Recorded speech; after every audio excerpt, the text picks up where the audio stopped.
Y esto es solamente una fotografía para mostrar cuáles las características de la epidermólisis bullosa. Entonces observamos que se observan como las ampollas en la piel y obviamente la piel se encuentra muy deteriorada. Una pregunta, entonces ¿es por falta de los filamentos intermedios? No es falta, porque la falta de filamentos intermedios es incompatible con la vida. Es mutación de los filamentos, pero muy buena pregunta. Sí, de pronto tal vez les hice entender que no habían filamentos intermedios y eso no es cierto. Si hay filamentos intermedios, solamente que la queratina se encuentra mutada, entonces digamos que no puede realizar la función como tal. Sí, la queratina es parte de los filamentos intermedios. Vamos a ver cómo están estructurados. Bueno, ya veamos esto, ya lo habíamos dicho, podemos pasar a la siguiente. Ya dijimos que son proteínas de tipo fibroso y las vamos a observar acá. Son proteínas de tipo fibroso, están compuestos por un extremo N terminal, un extremo C terminal y un extremo o un centro o dominio, que digamos que esta es la base de su estructura. Posteriormente, bueno, ya sabemos que tienen un extremo C terminal, un N terminal, luego ellos se asocian en dímeros, o sea, esta sería la base de la estructura, pero ellos se asocian en forma de dímeros. Tenemos el polipéptido con su extremo, tenemos un dominio central, un extremo N y un extremo C terminal. Luego, dos de esos mismos se asocian en forma de hélice como cordoncitos, pero cada uno con su extremo N en el mismo lado y el extremo C en el mismo lado. Posteriormente, cuando formamos los tetrámeros, el tetrámero pues vendrían a ser cuatro filamentos de los que tenemos, o 4 polipéptidos.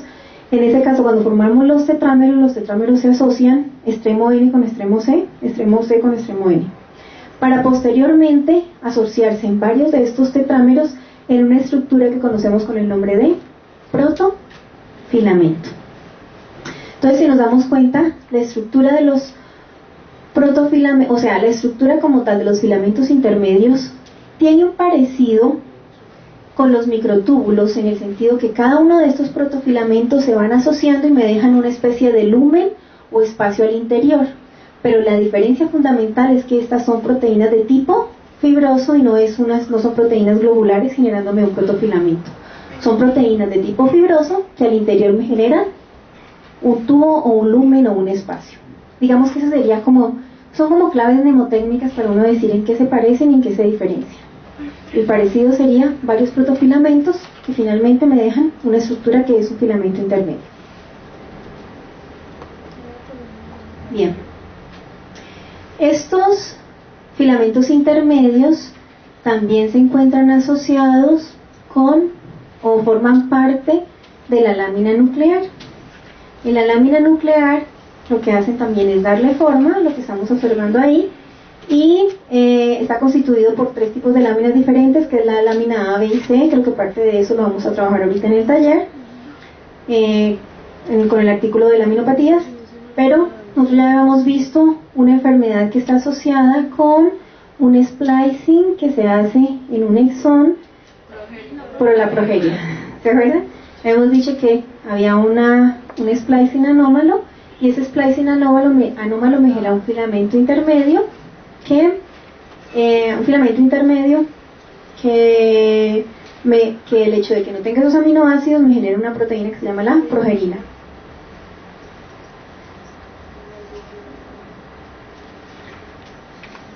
Bien, ahora vamos a hablar, no hicimos mucho hincapié en los filamentos intermedios porque ahorita vamos a hablar de ellos en las laminopatías.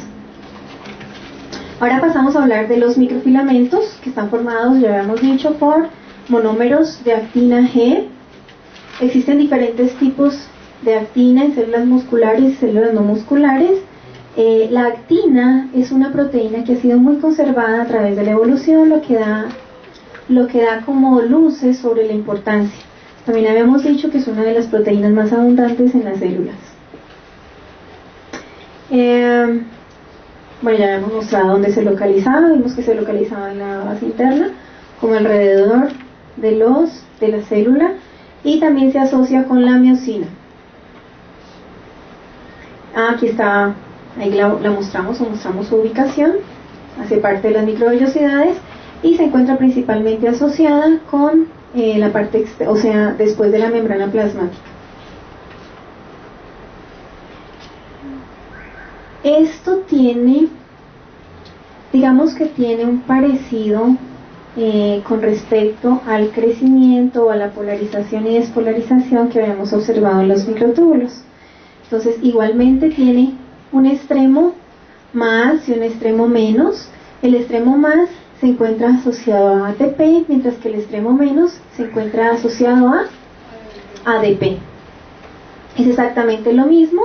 Entonces, aquellos extremos que tienen ATP pues van a ser polimerizados con mayor rapidez que los que están asociados con ADP.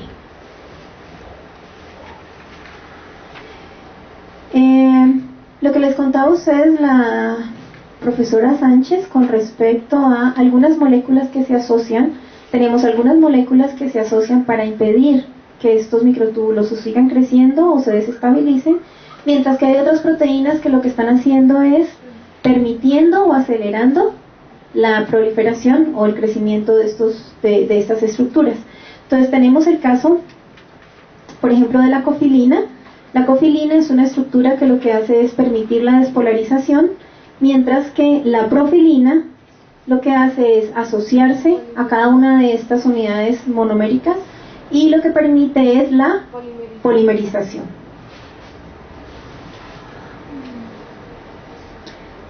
Y aquí simplemente lo que está haciendo es mostrándome algunas proteínas que se encuentran asociadas a estos filamentos de actina, que lo que pueden hacer es fragmentarlos, como en el caso de las severinas. O sea, lo que puedo hacer es a partir de un filamento lo puedo cortar y dejarlo más pequeño. Entonces eso lo hacen unas proteínas que se llaman fragmentadoras. Lo que estamos observando aquí en toda la mitad no es más que, ¿se acuerdan la proteína que habíamos dicho que se llama profilina? La profilina, que se asocia a los monómeros y hace que crezca la estructura, o lo que permite la formación como tal de los filamentos de actina. Hay otras proteínas que son las estabilizadoras. Tenemos aquí un ejemplo que es la tropomiosina. Entonces lo que hace es permitir que el filamento como tal conserve su tamaño y su forma, impidiendo que empiece a despolimerizarse. Hay otras que son conocidas como las mecanoenzimas, que son las miosinas que habíamos nombrado, que participan dentro del movimiento. Y hay otras que, en el caso de las gelificadoras, tenemos unas que se llaman gelificadoras. Ahorita vamos a ver cómo se forman, o vamos a ver creo que es una diapositiva aparte, ¿no? Bueno, entonces tenemos unas proteínas gelificadoras y hay otras que son formadoras de haces y de redes. Aquí solamente tenemos las formadoras de haces, que son como la alfa-actinina. La alfa-actinina es esa proteína que vemos en medio de dos filamentos de actina, que se ve como una especie de escalerita. Esa es la que me sirve para la formación de haces. Y otras que pueden ser bloqueadoras de la formación, o sea, para que el filamento de actina no siga creciendo. Y esas son, digamos que solamente se muestra uno de los ejemplos de cada una, en este caso la vellosina. En la anterior habíamos visto que la actina puede formar haces o puede formar redes. En el caso de los haces, habíamos dicho que la proteína que estaba aquí en la mitad se llamaba ¿cómo? La alfa-actinina, la que permitía formar haces, o lo que me permitía formar redes es otro tipo de proteína, que es una proteína que uno le dice como de entrecruzamiento, de cruzamiento, que lo que hace es, si ustedes observan, es muy diferente la formación de un haz a lo que observamos en la formación de una red. Igualmente, las proteínas asociadas, no me acuerdo cuándo es el nombre de esa proteína, la filamina. Entonces la filamina, si ustedes observan, se está uniendo a diferentes fibras de actina para formarme las redes. Y en esta, bueno, estamos observando lo mismo. Ahí es para diferenciar los haces, que por ejemplo en el caso de las microvellosidades son inmóviles porque está formando haces, pero la proteína que forma la parte cruzada es la fibrina, y la de la derecha, la proteína que forma los haces es la alfa-actinina. Si ustedes se dan cuenta, el espacio en la alfa-actinina es mucho mayor. Y entonces, cuando forma haces en los cuales interviene la alfa-actinina, puede entrar la miosina y esa estructura es móvil. Entonces, que cuando la estructura está formada por fibrina, la distancia entre los haces es muy corta y impide la entrada de la miosina. Entonces, por lo tanto, las microvellosidades son móviles, pero mientras los haces, en el caso de las células musculares, son móviles porque tienen alfa-actinina. Bien, entonces ahorita vamos a ver un video. Hay una célula blanca que está en circulación, si yo le puedo dar, no sé si tiene.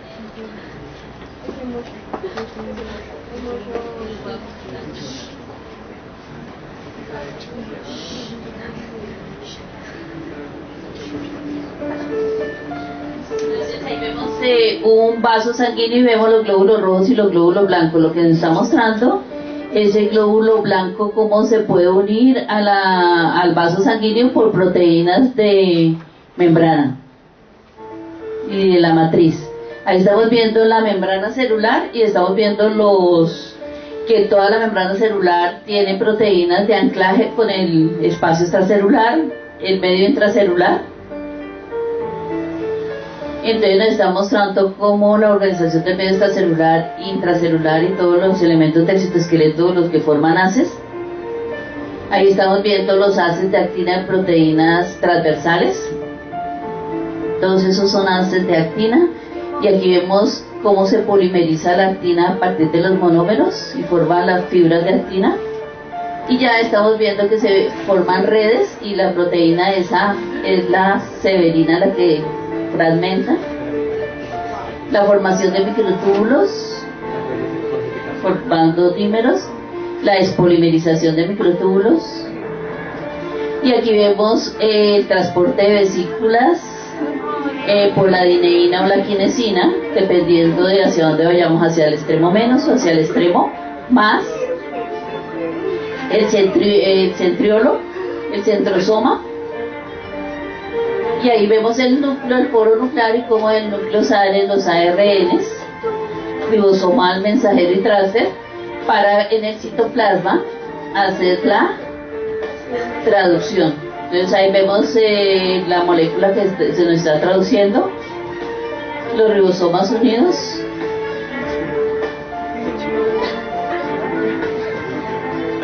Los ribosomas se unen al retículo, ahí está viendo el retículo y está el traslocón. Ya salió del retículo, entonces se formaron las vesículas, esas vesículas van a ser transportadas al Golgi por los microtúbulos y por la quinesina llegaron al Golgi, en la zona cis, y salieron del Golgi hacia la membrana o hacia el espacio extracelular. Y ya entonces la vemos en el espacio extracelular, las proteínas del espacio extracelular, ya sea de membrana o... Entonces cómo esas proteínas se organizan, su disposición espacial, y ya vemos cómo rueda ese glóbulo blanco por el vaso sanguíneo y se necesita ese glóbulo blanco en un tejido, y entonces tiene que salir de ese vaso sanguíneo por las células endoteliales a cumplir su función de defensa del organismo, mientras que los otros siguen en circulación. Bueno.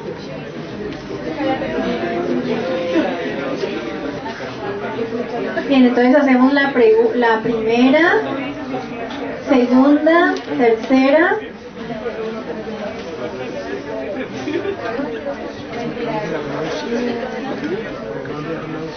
¿Y la última? ¿Sí? 1, 2, 3 y 7.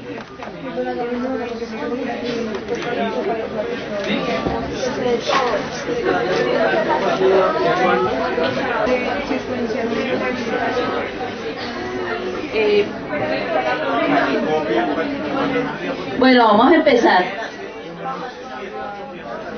Ponemos atención, por favor, y vamos a preguntar a uno de los grupos. No lee la pregunta,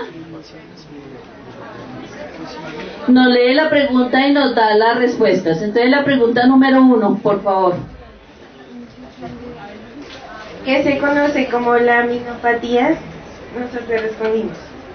Es una enfermedad que se da por la infección en la lámina nuclear, por los filamentos intermedios y que generalmente se dan en las mutaciones de LMNA en el cromosoma 1, que codifica las láminas. Bueno, ¿quién quiere complementar la respuesta? ¿Es una enfermedad?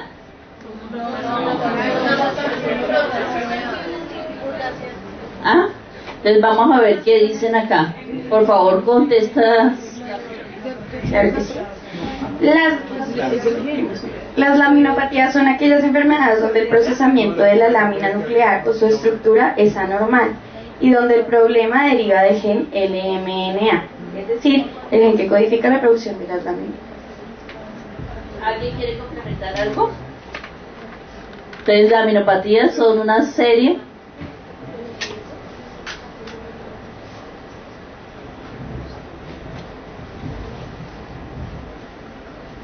que realmente solamente pues, o sea, afecta a las láminas A y C, es lo que nosotros... ¿sí? Bueno, entonces es una serie de enfermedades que se refieren a las proteínas de la lámina nuclear, ¿cierto? Y que pues puede afectar diferentes órganos. Vamos a ver la segunda. ¿Cuál es la diferencia? Entonces, por favor, el grupo de acá nos contesta.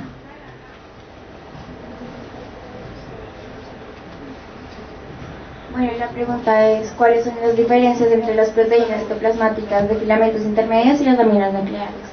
Nosotros tenemos que las láminas tienen más alfa hélices, tienen la cabeza de los dominios más pequeñas y que tienen en la cola tienen una señal nuclear en la localización, y se encuentra de dos tipos, tipo A y tipo B, que dependiendo de los puntos eléctricos. Entonces, ¿es correcto lo que su compañera dice, que tiene más alfa hélices? ¿Es correcto lo que acabas de decir? No. Te dijimos que todas las proteínas fibrosas tenían 3 dominios. Un dominio N-terminal, un dominio central y un dominio C-terminal. Entonces ahí lo que se está refiriendo es al dominio central. Entonces, ¿la cabeza qué es lo que tiene? ¿Qué diferencia hay en la cabeza de estas proteínas? O sea, ¿qué quiere decir? Tienen menos aminoácidos, ¿cierto? Tienen menos aminoácidos. ¿Qué pasa con el dominio central? ¿Qué tiene de característica ese dominio central? Dominio central.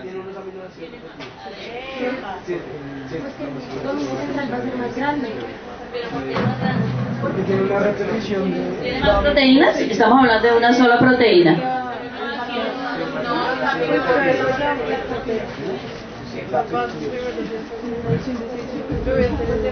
Ojo con conceptos, estamos hablando de una proteína, no es que tenga más proteínas ni que tenga más alfa hélices. Es que tiene más aminoácidos. ¿Cuántos más aminoácidos? 42. 42. ¿Cómo están distribuidos esos aminoácidos? 6 o 7.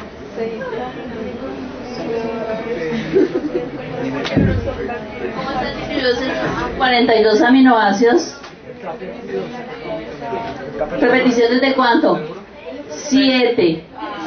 Entonces decimos que en el dominio central hay 42 aminoácidos más, y que esos aminoácidos se caracterizan porque son 7 aminoácidos que se repiten. ¿Cuántas veces se repiten? 6 por 7, 42. 6 veces esos 7 aminoácidos se repiten en el dominio central. Otra diferencia, ¿qué pasa en la cola? O sea, en el dominio C-terminal.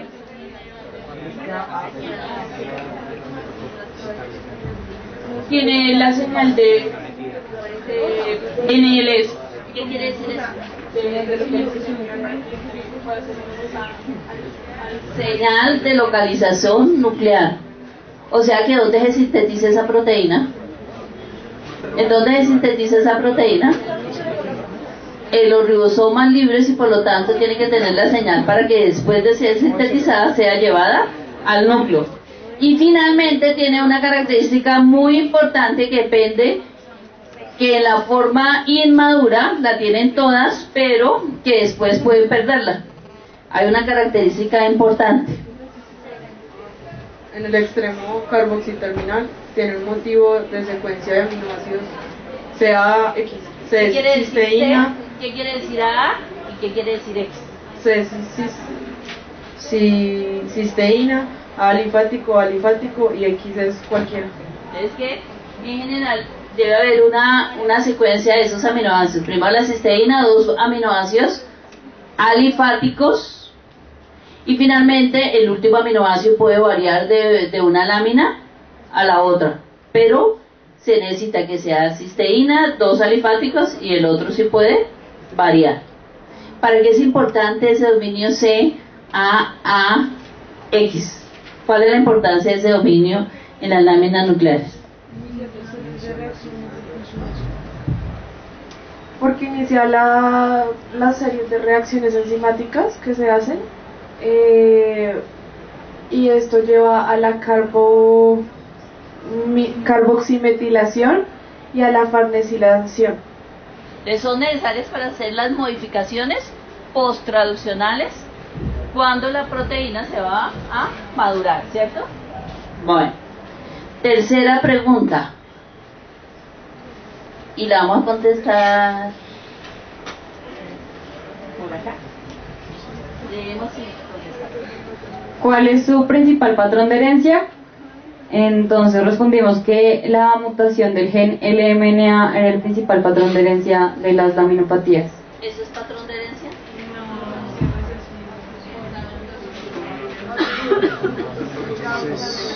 Autosomal dominante.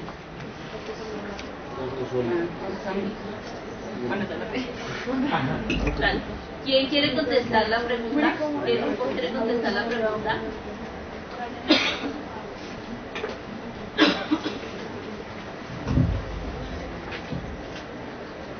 La causa son mutaciones en la lámina nuclear, pero ese no es el patrón de herencia. ¿Cuál es el patrón de herencia?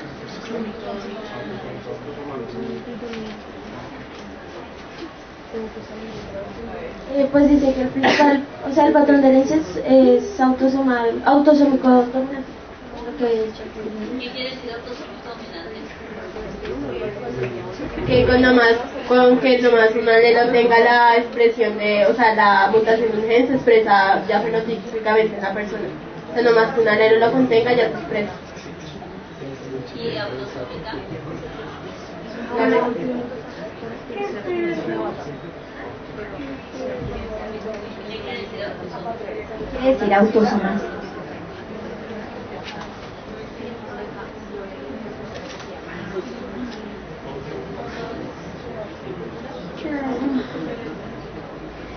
Recuerden que nosotros tenemos autosomas, tenemos 22 pares de autosomas y un par de cromosomas sexuales. Cuando hablamos de mutaciones autosómicas, quiere decir que está en todos los cromosomas exceptuando los sexuales.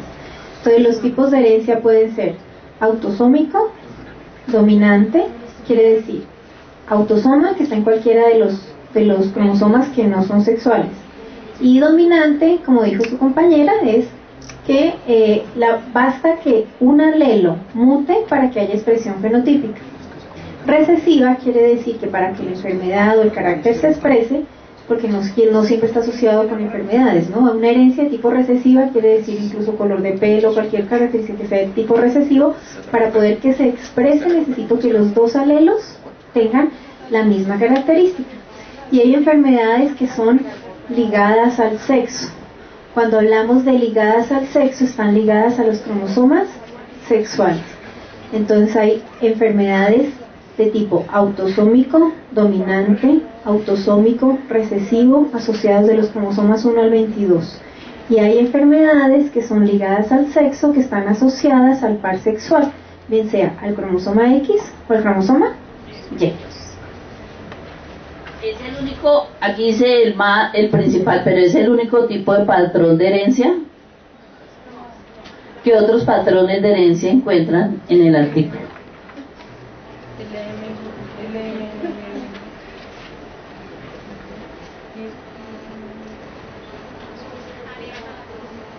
Bueno, tarea para que vuelvan a leer. Y vamos a contestar la pregunta número 7. Entonces, la pregunta número 7 la vamos a contestar acá.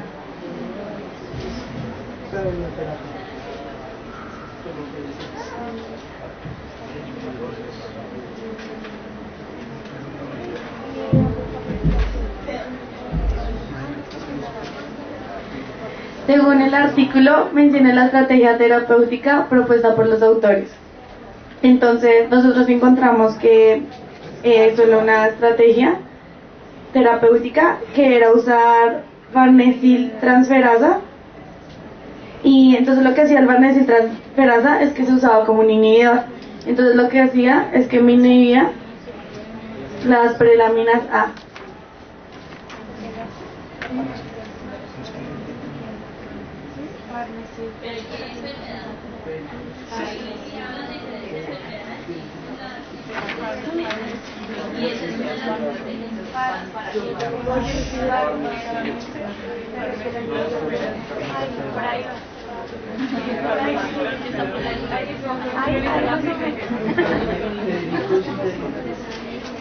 Bueno, ¿qué otra Lo que nosotros encontramos fue que se da una acumulación de la farnesiltransferasa, transferina, perdón. Esto causa la acumulación la mutación, perdón, del MNA. Y, o sea, un posible tratamiento sería que utilizáramos la farnesiltransferasa para degradar la acumulación de la farnesil. ¿Cuál es la función de la farnesilación en la lámina nuclear? Porque si estamos utilizando como estrategia eso, ¿cuál es la función?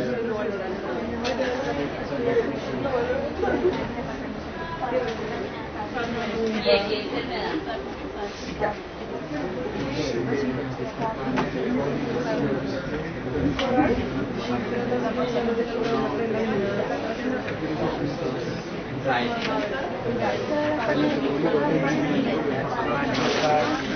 Porque se utiliza como estrategia y contra la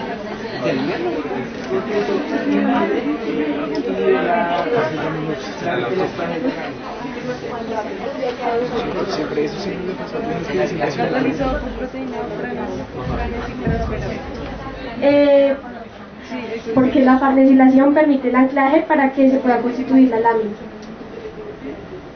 La farnesilación permite el anclaje y posteriormente, ¿qué tenemos que hacer? La ventilación. ¿Cuáles son los pasos necesarios, por ejemplo, en el caso de la lámina A para que se convierta en lámina A o en manto o en lámina C? Porque viene de la misma. Primero debe haber un proceso de farnesilación. Después del proceso de farnesilación debe haber una ventilación sobre ese aminoácido, sobre la cisteína, y finalmente debe haber un corte que le quita todo ese grupo que hizo y de esa manera es funcional esa lámina nuclear. Entonces, ¿por qué en este caso, en la progeria exactamente, por qué no hay ese corte? Porque es ahí exactamente donde están hablando de la enfermedad sexual. Lo que pasa es que la progesterona tiene la señal para la farnesilación, pero no tiene la segunda señal para, o sea, pues después de la metilación, para el corte, y entonces se quedan ancladas las proteínas y se asocian a otras, ocasionando la mala funcionalidad y la mala unión a la lámina. Pues cuando se da la mutación, el electrón 8. El exón 8. ¿Y qué es lo que tiene ese exón para qué? Para que por esa parte intestinal C AAH. Si no existe sea, la una- CH, no se le indica encima por dónde debe pasar y durante aquel tiempo está Entonces, farnesilada y metilada. el procedimiento para hacerlo es bloquear la farnesilación para, pues como la progerina no da la segunda señal, para que no se quede anclada y no se dé la acumulación, por así decirla, no funcional de la progerina y no se quede sí, no se acumule la lámina nuclear. Eso sería en el caso que estemos hablando de la progeria, pero en las otras enfermedades también hay otras terapias. ¿Qué otras terapias nos indican el título de las otras enfermedades? Que no sean directamente de la progeria.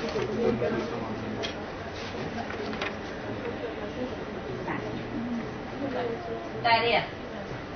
Entonces, por favor, vuelven y leen el artículo y nos contestan estas preguntas.